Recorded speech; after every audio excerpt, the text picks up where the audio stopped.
man's constant groping of things unknown, drawing from the endless reaches of time,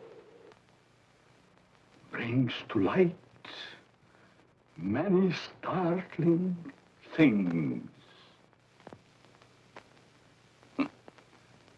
Startling because they seem new, sudden. But most are not new to the signs of the ages.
Life has begun.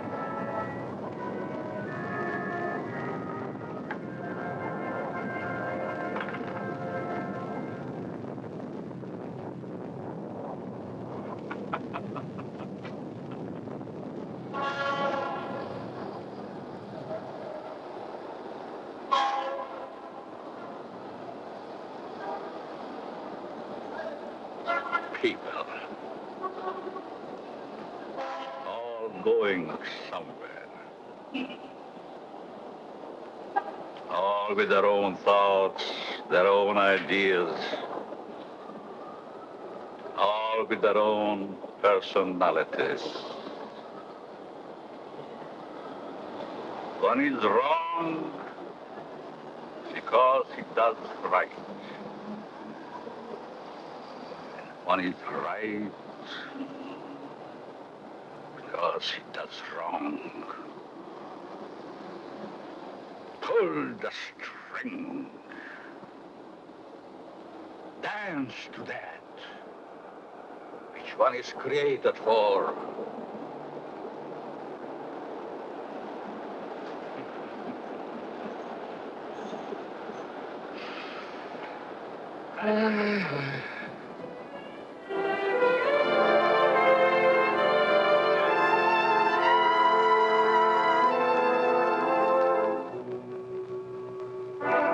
A new day is begun.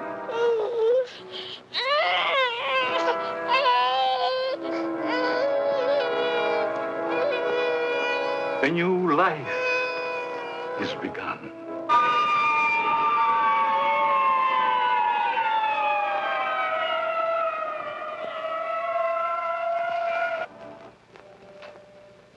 A life is ended.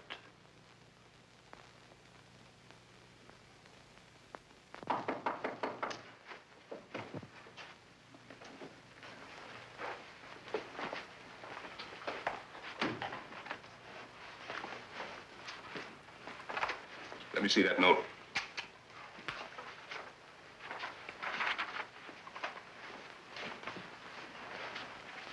The records will tell the story.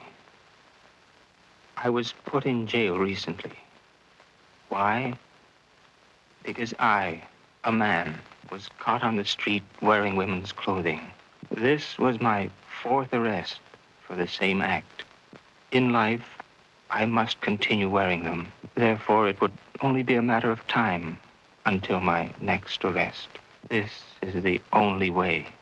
Let my body rest in death forever in the things I cannot wear in life.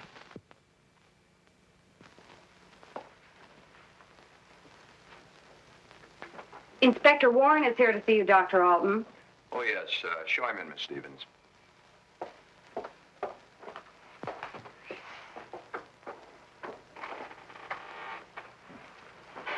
Inspector? Doctor, sit down.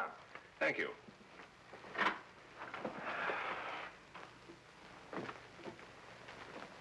You're a very busy man, Dr. Alton, I know. I appreciate this time you're giving me. Business or pleasure, Inspector? In a way, business.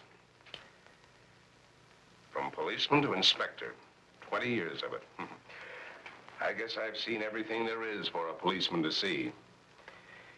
Yet I wonder if we ever stop learning. Learning about which we see. Trying to learn more about an ounce of prevention. I'm a man who thrives on learning. We only have one life to live. If we throw that one away, what is there left? Doctor, I'm hoping to learn something from you. And with that knowledge, maybe save some human from a fate which I just witnessed a few days ago. A 4-time loser. This type of case comes to me as well as yourself many times during the course of 1 month. The suicide? The suicide. Most of us have our idiosyncrasies. This fellow's was quite pronounced. Yes, but I wonder if it rated the death warrant it received. I don't think so. Well, that's why I'm here today, Doctor. What do we do about it? I've always heard you to be a hard-hearted policeman, Inspector. Isn't that what's thought of most policemen? The laws are written. The policeman is hired to see that those laws are enforced. We have a job to do. As in most jobs, there's always somebody who doesn't want that job to be done. In most factories today, the employer has put up suggestion boxes. Even the employer needs advice once in a while. I think in the case that we're referring to, I need advice. Maybe it shouldn't have happened as it did, but it did. Perhaps the next time we can prevent it. Let's get our story straight. You're referring to the suicide of the transvestite? If that's the word you men of medical science use for a man who wears woman's clothing, yes. Yes, in cold, technical language, that's the word. As unfriendly and as vicious as it may sound. However, in actuality, it's not an unfriendly word, nor is it vicious when you know the people to whom it pertains. Would the sex operation do these people any good? I understand you were quite prominent in a case that hit the headlines a few weeks ago. In some cases, yes. Others, no. Well, the papers certainly had a field day with that one. Strange as it may seem, even though it was a field day, as you so aptly put it, it's not a new story. Sex change has been performed many times. Those whose sex can be changed, they're the easy ones. But what of those who so desperately want to be of the opposite sex, yet can't change their sex? Such as was the case with Patricia, the suicide. I'd like to understand this, Doctor, as best you can tell me. You can only fully understand the sex change by taking two entirely different cases. Two men with exactly the same background, from childhood to manhood and on to their own decisions and destinations. I'd like to hear the story to the fullest. Only the infinity of the depths of a man's mind can really tell the story.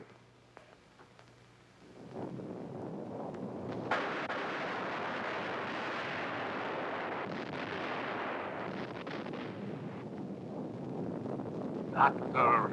Alton. A young man, though he is, speaks the words of the All-Wise. No one can really tell the story. Mistakes are made. But there is no mistaking the thoughts in a man's mind. The story is begun.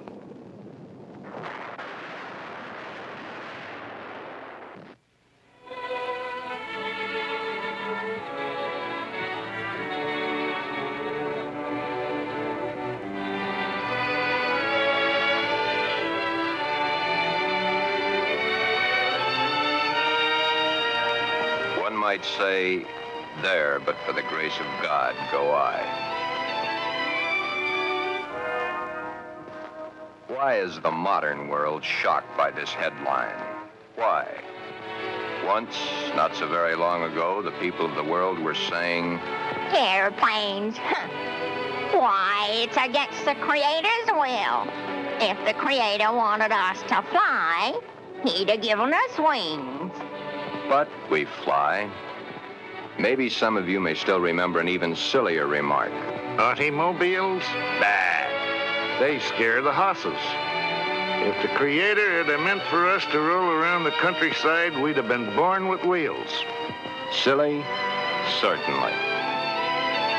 We were not born with wings. We were not born with wheels. But in the modern world of today, it's an accepted fact that we must have them.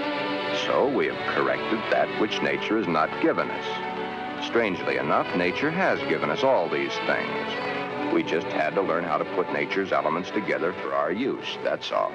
Yet, the world is shocked by a sex change. If the Creator had wanted us to fly, he'd have given us wings. If the Creator had meant us to roll around the countryside, we'd have been born with wheels. If the Creator had meant us to be boys, we certainly would have been born boys. If the Creator had meant us to be born girls, we certainly would have been born girls. Are we sure? Nature makes mistakes. It's proven every day. This person is a transvestite, a man who is more comfortable wearing girls' clothes. The term transvestite is the name given by medical science to those persons who wear the clothing of the opposite sex. Many a transvestite actually wishes to be the opposite sex. The title of this can only be labeled Behind Locked Doors. Give this man satin undies, a dress, a sweater, and a skirt, or even the lounging outfit he has on, and he's the happiest individual in the world.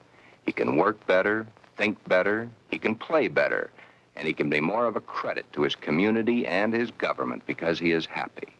These things are his comfort. But why the wig and makeup? He dares to enter the street dressed in the clothes he so much desires to wear, but only if he really appears female. The long hair, the makeup, the clothing, the actual contours of a girl. Most transvestites do not want to change their life, their bodies. Many of them simply want to change the clothing they wear to that is worn by the opposite sex. Glen is engaged to be married to Barbara, a lovely, intelligent girl.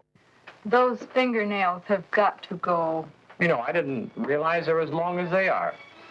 My goodness, they're almost as long as mine. Maybe even prettier. We'll have to paint them sometime just for the fun of it. We'll trim them. That's for sure. You know, honey, you've invited me to dinner so many times in the last couple of months. It's almost like we were married already. I wish we were, darling. It's been a long year. For both of us. But now, my studies are through, college is concluded, and I'm free at last. Free? For the time being. Huh? Oh. How about joining me for an after-dinner drink? The living room? Mm-hmm.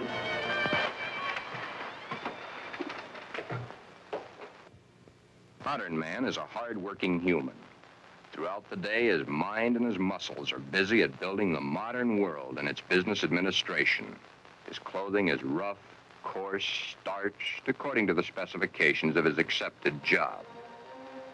At home, what does modern man have to look forward to for his body comfort? The things provided for his home, a wool or flannel robe, his feet encased in the same thick, tight-fitting leather that his shoes are made of. These are the things provided for his home comfort.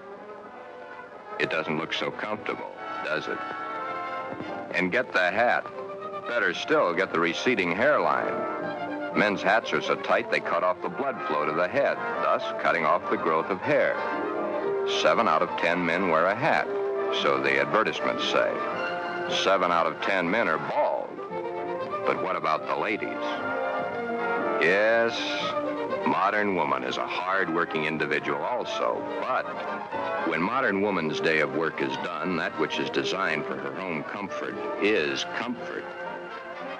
Hats that give no obstruction to the blood flow. Hats that do not crush the hair. Interesting thought, isn't it? Just for comparison, let's go native, back to the animal instinct. There, in the lesser civilized part of the world, it's the male who adorns himself with the fancy objects, such as paints, frills, and masks. The true instinct, the animal instinct, bird and animal life.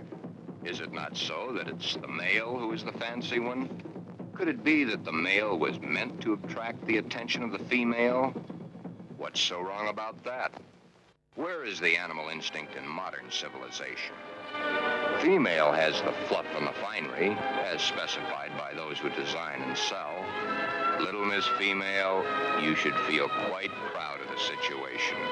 You, of course, realize that it's predominantly men who design your clothes, your jewelry, your makeup, your hairstyling, your perfume. But life, even though its changes are slow, moves on. There's no law against wearing such apparel on the street, as long as it can be distinguished that man is man and woman is woman.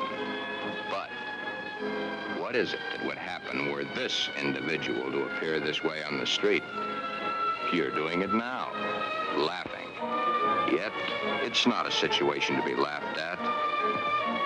Thus, the strange case of Glen, who was Glenda, one and the same person. Not half man, half woman, but nevertheless, man and woman in the same body, even though by all outward appearances, Glen is fully and completely a man.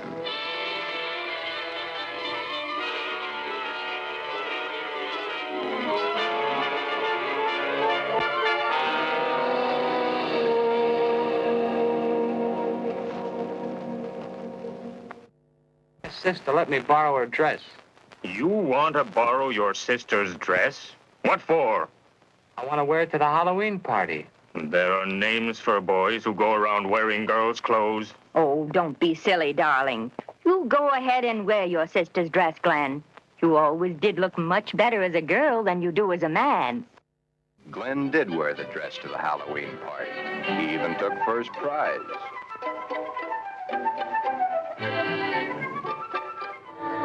Then one day it wasn't Halloween any longer.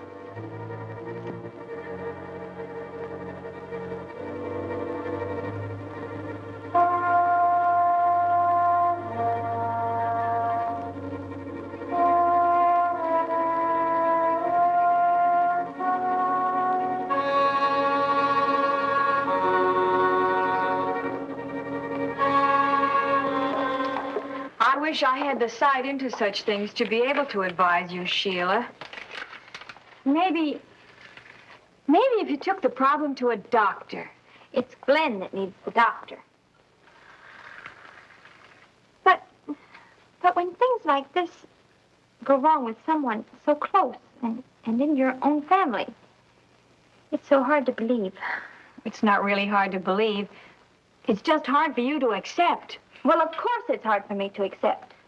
Suppose I were to come home with Roy or one of my other boyfriends some night and find Glen like I did last night. Yeah, that would be hard to explain. That's the understatement of the year.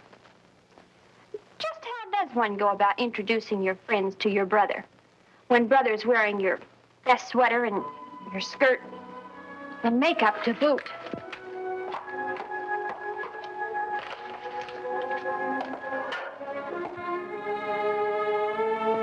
Glen is not a homosexual.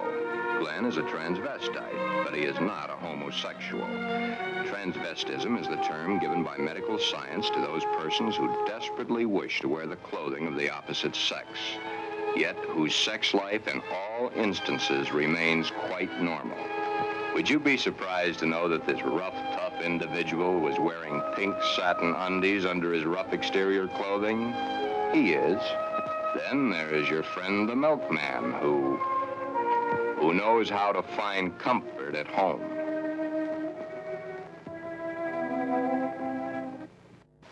I can't stand it any longer. He wears all my clothes. Nothing is sacred to him, even my briefs. He has every one of my sweaters stretched out of shape. Of course, he has always replaced them. But then, they didn't last long either.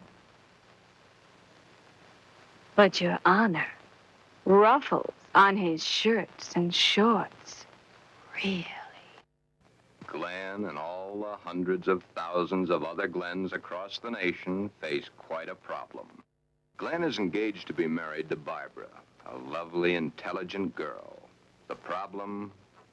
Glenda, Glen's other self. The girl that he himself is, his other individual personality. You look tired tonight, Glen. Yeah, I guess I am. It's been a long day. Have you seen the paper yet? No, why? It's headlines. A man had his sex changed to a woman. Isn't that a strange case? I wonder how some people's mind works. Well, some people aren't happy the way they are. I suppose so, but to change one's sex, that's a pretty drastic step to take.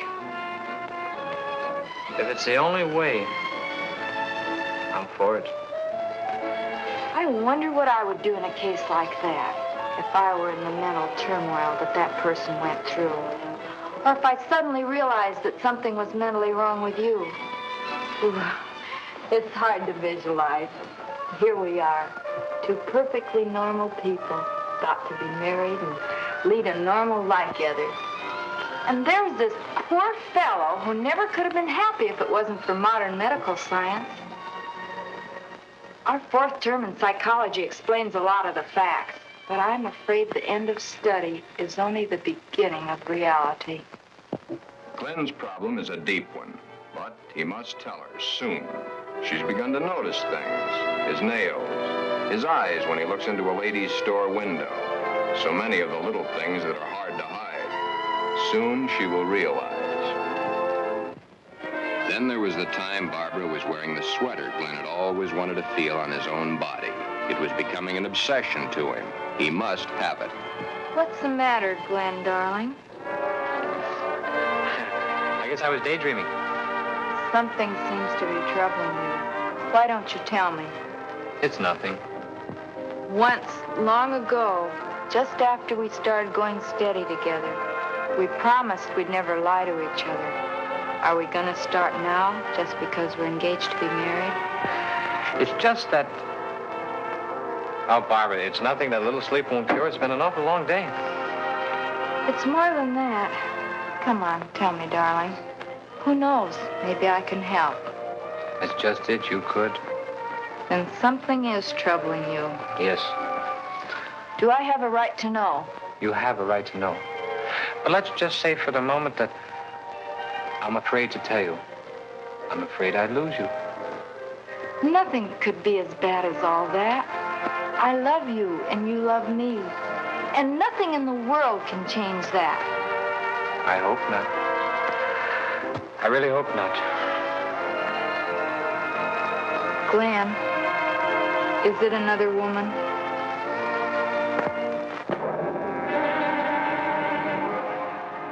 Hold the string! Hold the string! Mistakes made.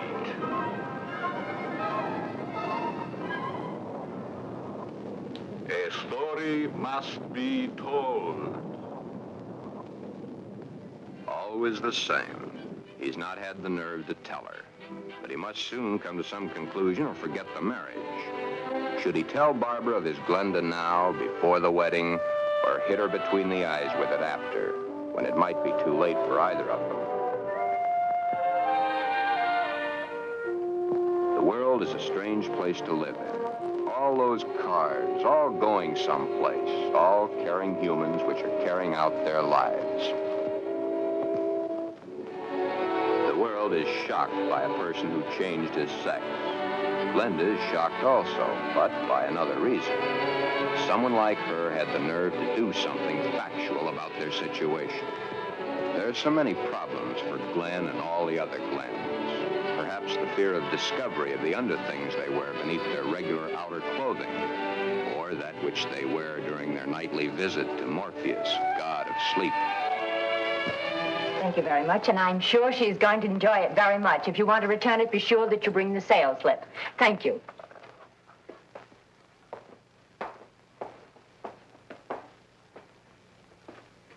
Can I help you, sir?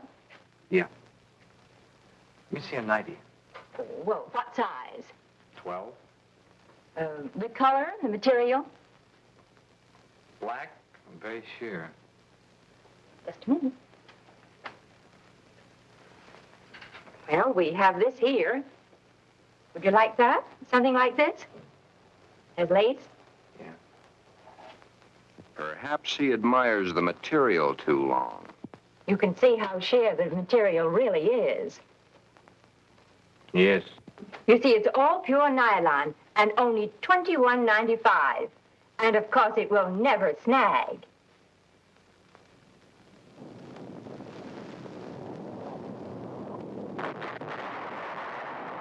But Glen and Glenda and all the Glens and Glendas have an even bigger problem.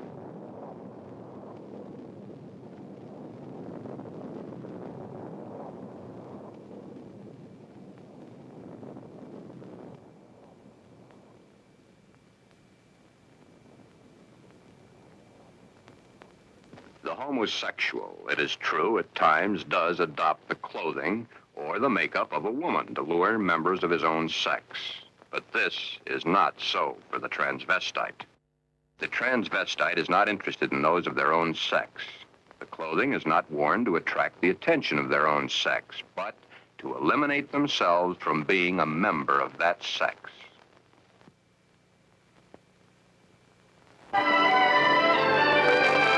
Hi, Joe. Hiya, Jack. Monday again. You know, I think Monday is about the worst day of the week.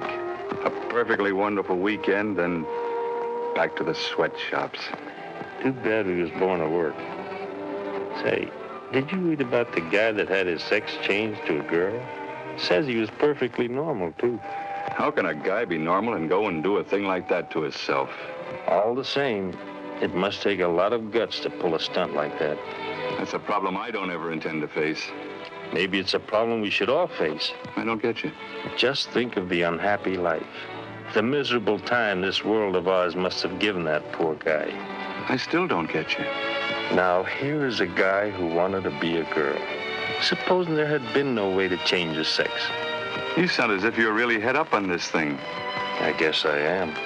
Do you realize what would happen if every man in the country that wanted to wear women's clothes or felt like a woman went to their doctors and wanted a sex change? Of course.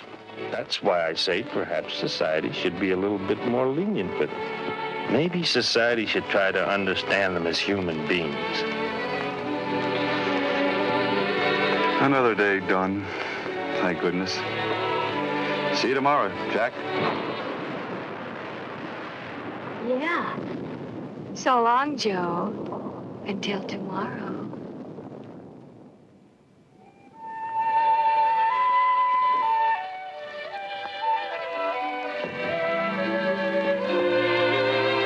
Hi, Glen. Hi, Johnny. Come on in and hit it right for the kitchen. I can't let that dinner burn. You know, I thought I was going to have to eat alone tonight. Well, you probably will because I've already eaten.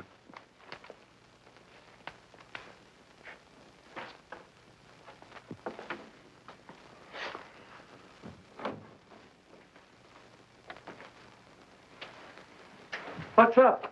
Nothing much. Say, you really look down in the dumps. I guess I got a problem. Haven't we all? I mean a real problem, one like I've never had to face before. Our whole existence is one big problem after another. I want to get married. You have a problem. When did this all come about? For nearly a year, I've been engaged to a very wonderful girl. Now the time is getting very close to the man with the book. I'm scared to death. You love her? Very much. Does she love you? Yes. There's no problem. Marry the girl. Are you forgetting about my other self? You'll have to tell her, of course. Yeah. I have to tell her. But when? Before? Or after? I think you know the answer to that one yourself. My mind's in a muddle. Like in a thick fog. I can't make sense to myself sometimes. I thought I could stop wearing these things. I tried, honestly, I tried. I haven't had a stitch of them on for nearly 2 weeks until tonight. Then I couldn't stand it anymore. I had to put them on or go out of my mind. I'm afraid I'll lose her. I don't want that to happen because I really love her. Okay. Here's a story from fact. Johnny tells his story. He had not too long ago been married himself. He had kept quiet about his transvestite desires in the hopes that the new wife would never discover it. However, one day, the little woman came home unexpectedly an hour early.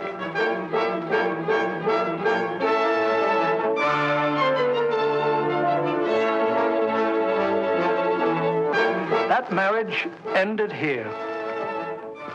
Will your problem be like mine? Most probably it will. Because the love hasn't been built up for such a thing. She, your wife, she will not have been taught enough about the problems to cope with it. Glenda must now make her decision. Or forever forget the marriage to Barbara. Glenda should consult a competent psychiatrist, but then very few transvestites wish to change their strange desires. This is their life. To take it away from them might do as great a harm as taking away an arm or a leg, or life itself. Many even carry their transvestite desires to the grave with them. Yes, it is a problem. But Glenda, remember back almost a year ago when Glen and Barbara accepted each other? Okay. That's the 6th time you've said goodnight. I guess it is. Look. Come on over here a minute. What is it? Never mind, just sit down.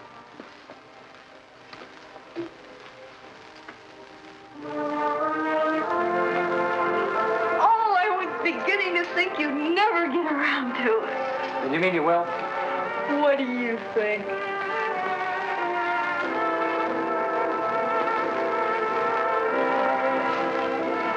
When? I must finish college first. It's only 7 months to go. Well, now, that's hardly long enough for you to get a trousseau together. How would you know about such things?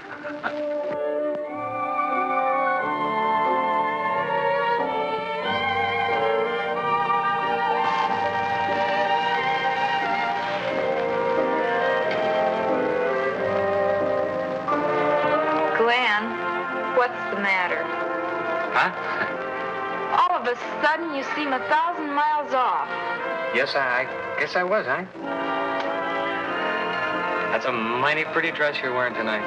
I wear my best to please you. You know, when you look at me, you just tie me in knots. I love to tie you in knots. Oh, I'll be so happy when these next few months are over. Some special reason? Of course. So you can stop kissing me goodbye at the door every night. Yes? So you can hold me close to you always. Yes? Then all you'll have to do is call and close your eyes to feel my lips on yours.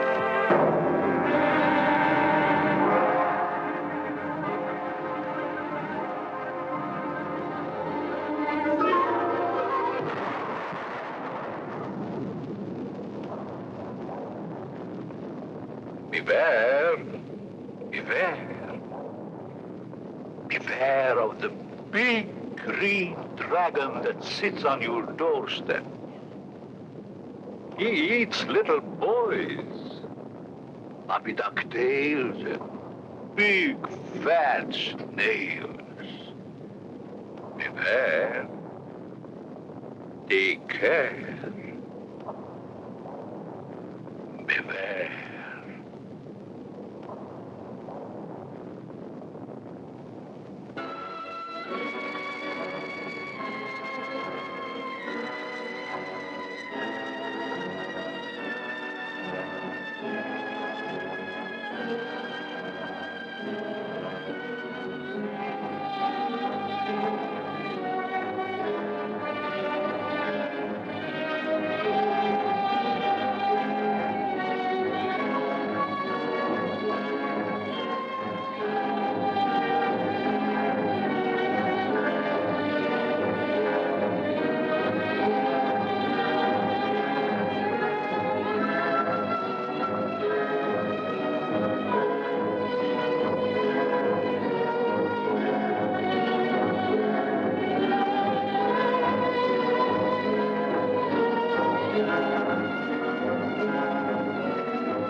Tell me, dragon,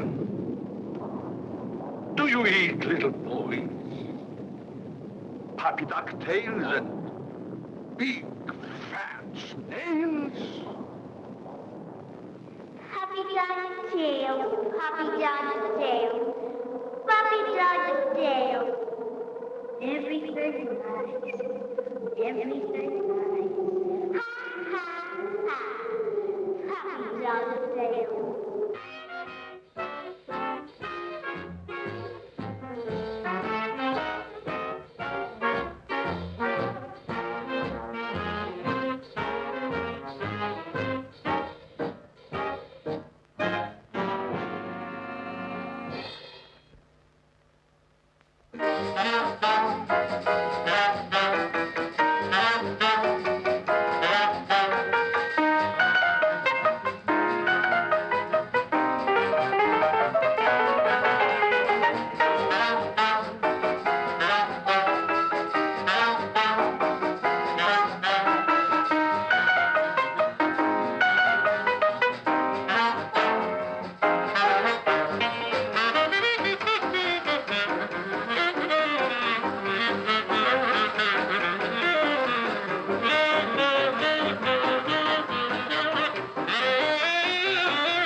Everything right.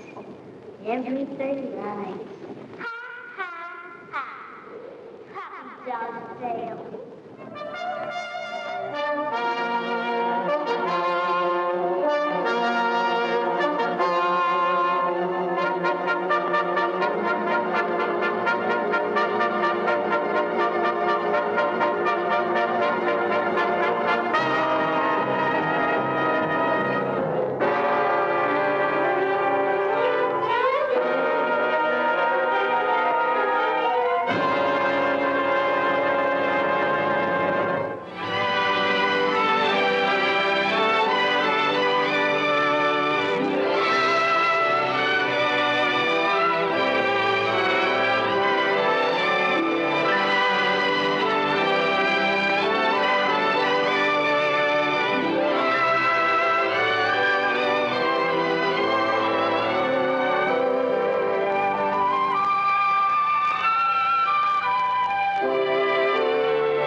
Beware of the big green dragon that sits on your doorstep. He eats little boys, puppy dog tails, and big fat snails. Beware, take care. Beware.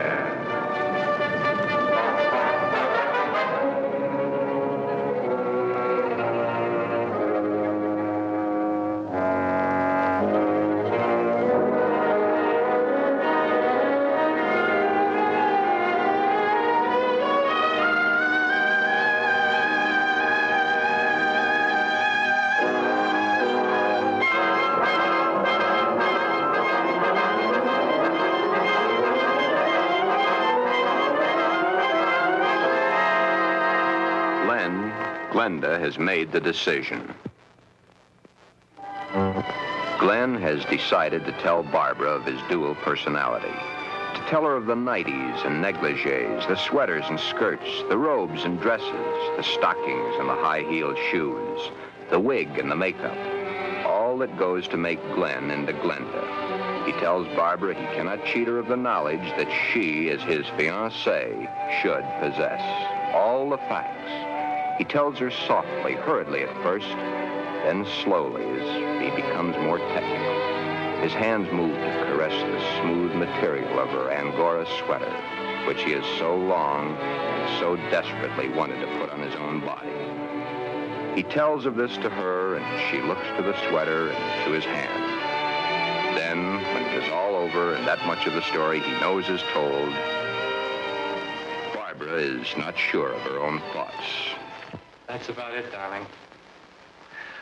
I wanted to tell you for a long, long time, but just couldn't bring myself to do it. I've been too much afraid of losing you.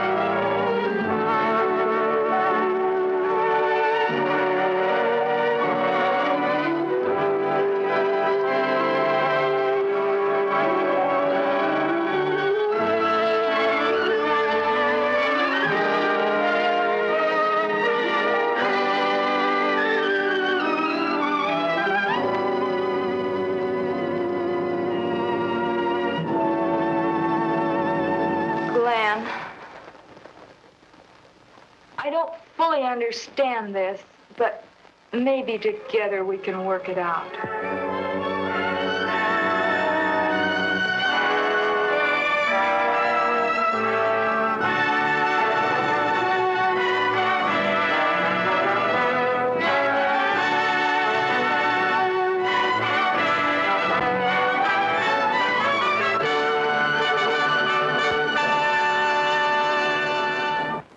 Is that the end of the story?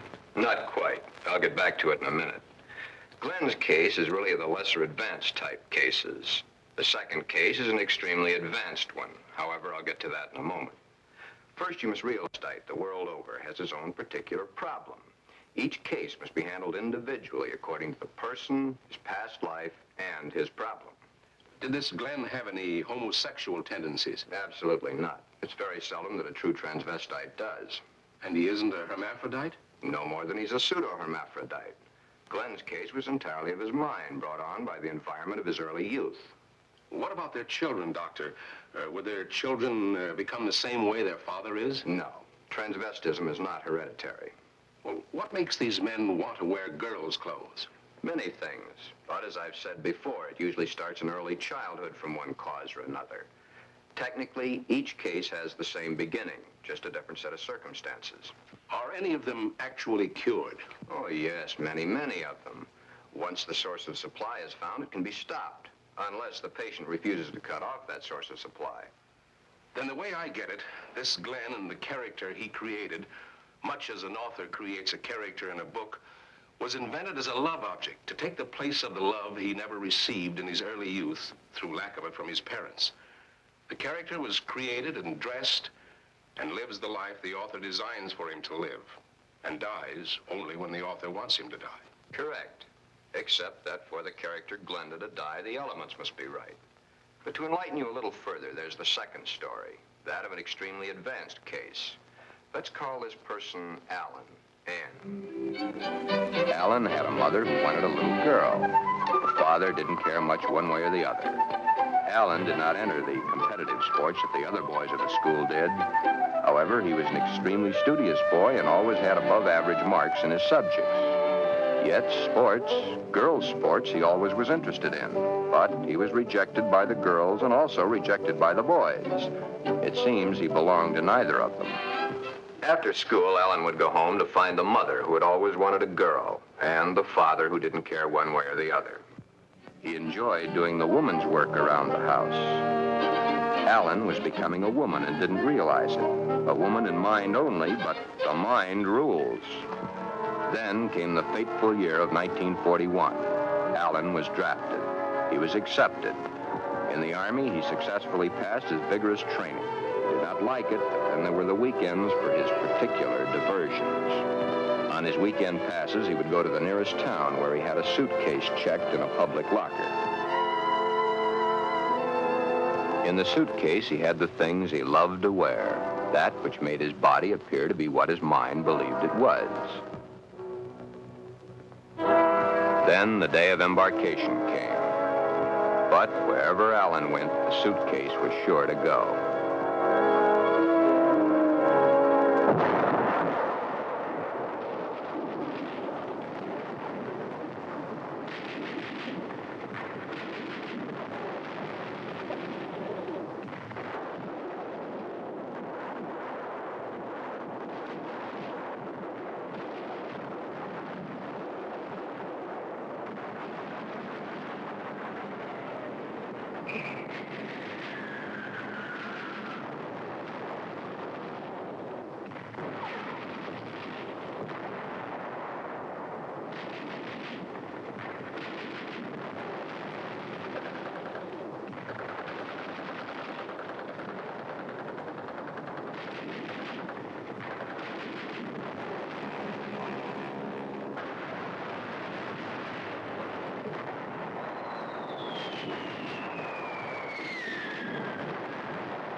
Then, as quickly as it had begun, the war was over. Alan came home. Alan had learned all the terms directed at men like himself, but no one had found out his aversion. He was honorably discharged from the service at the end of the war. He had received the Silver Star and the Bronze Star for gallantry in action. While he was in an Army hospital recuperating from a wound he had received in New Guinea, he learned a very interesting fact. He learned that foreign doctors were doing marvelous work with a sex change, man to woman, woman to man. Shortly after his separation from service, Alan came to me for advice. There followed many long sessions with my clinical reports and the reports of eminent doctors. It had been found that Alan was really a pseudo-hermaphrodite. A hermaphrodite is one who has the organs of both the male and female in plain sight. A pseudo-hermaphrodite is one who has one perfectly formed organ of either sex and one imperfectly formed one that's difficult to detect. Alan was of the latter.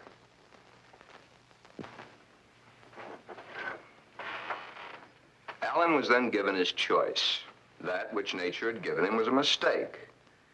It was up to us to correct that mistake one way or the other. Alan had to decide whether he wanted to become a man or she wanted to become a woman. Both were completely possible. Small boned, fair of complexion, his hair thin like a woman's, his body slim, hips slightly girlish. It was easy to see his decision, along with the fact that he had been brought up from early childhood to believe that a woman was the thing to be. Alan decided to become a woman. This, after all the help I could give him, was only the beginning. During the following 2 years, he was to go through the tortures of the damned, but never was there a whimper from him because he knew that at the end of it all, he would at last be that which he had always dreamed. Hundreds of hormone shots were injected into various parts of his body. Alan's face was worked on with plastic surgery to smooth out the female elements. Long, tedious hours of work. The big day, or the starting of many big days, for it was to take many. The series of operations are performed slowly and at intervals to prevent any unnecessary shock to the nervous system. Still, the hormone shots continue. Day after day, week after week, month after month. And even then, when the operation is over, the sex is changed, the shots must continue as long as Alan lives.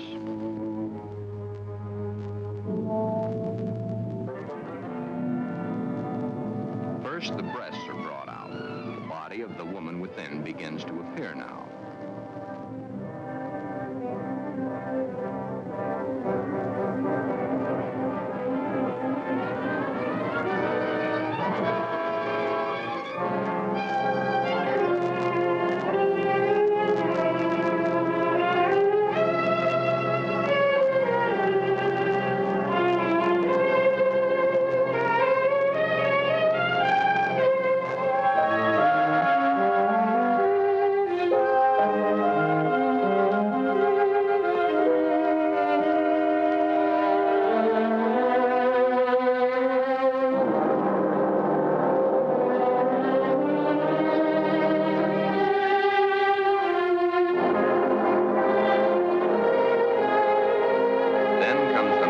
Surgery, the removal of the man and the formation of the woman.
But in time, Alan is Anne, a very happy, lovely young lady that modern medicine and science has created almost as a Frankenstein monster.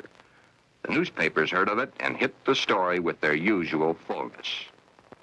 If papers had not gotten hold of the story, it would have gone untold, unnoticed as so many others in medical history. The sex change has been performed hundreds of times. However, right here, in this particular sex switch, it's not the end.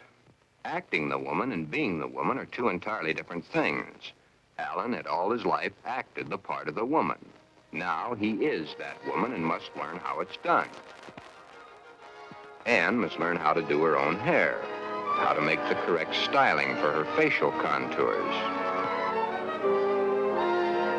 The proper walk must be adopted. A lady is a lady, whatever the case may be. Continuing my own psychiatric treatment, it was my duty now to explain to Anne the duty of a woman in her sex life. Alan, of course, had known the man's, but he was soon to realize he knew very little about a woman's. Yet, through it all, Anne loved every minute of it. Anne was indeed meant to be a woman, and now that the sex change had been completed, Anne was a very happy woman, and a woman who was eager to learn, and now was accepted by society. A woman born at the age of 24, in a world that for 24 years she had seen as a man, but a woman who now would, and was properly instructed in how to accept, a woman's world. Thus, this case, which has a happy ending, is due entirely to the corrections made by medical science. I've had several such cases. In fact, in my 20 years of practice, I've been prominent in 7. However, my colleagues have had hundreds. Then you believe that the Glen of the first story should have the sex change? In Glen's case, no. No, indeed. Glen would never be happy with a sex change. The Alan of your story ended happy? I'll tell it to you exactly as I told it to them. Shortly after Glen told Barbara of his love for girls' clothing, he started treatments with me. On the last treatment, both he and Barbara came to me. I told them the same story of Alan, Anne, as I've told it to you, Inspector. Anne was a pseudo-hermaphrodite. Even though one of the sexes was imperfect, she had the organs and the characteristics of both the male and female. Glen's case is an entirely different type of case. Remember I said, no matter what the case, it's a different thing. A new problem to be looked into, then solved. A new challenge to the psychoanalysis. Glen's body holds only one sex, that of the male. In all our talks, I've learned these pertinent facts. Glen's father had no love for his son.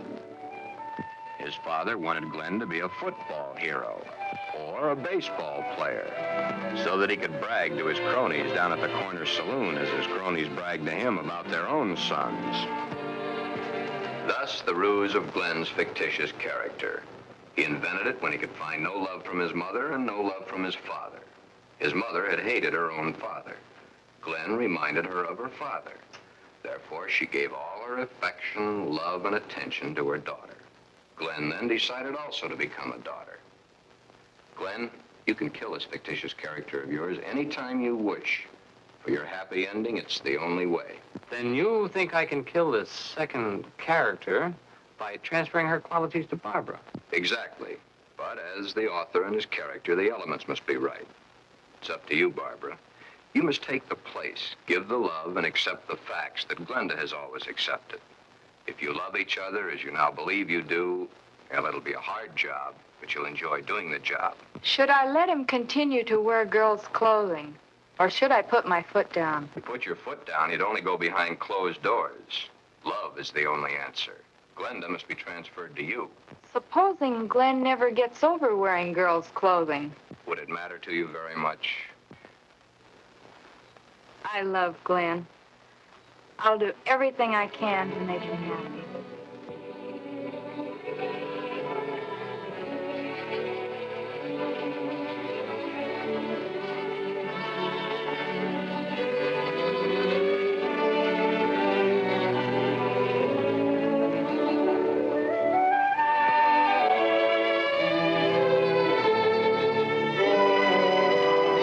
The end is only the beginning. Time passes. Soon, due to a happily married life, the remembrance of the psychiatric treatments, and Barbara's love and understanding, Glenda begins to disappear forever from Glen. Glen has found his mother, his little sister, his wife, and his Glenda all in one lovely package. Thus, Glen's case has a happy conclusion. Therefore, two entirely different cases, handled in two entirely different ways, have a happy ending. Yeah, those two. But what of the hundreds of other less fortunate Glens the world over?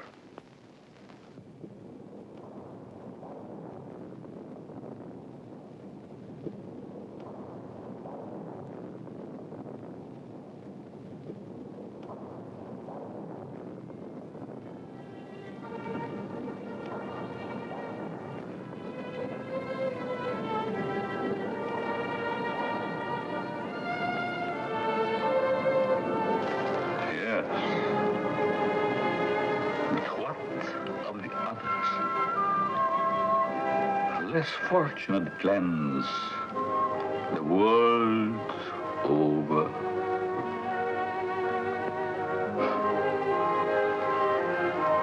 Oh, snips and snails and puppy ducktails.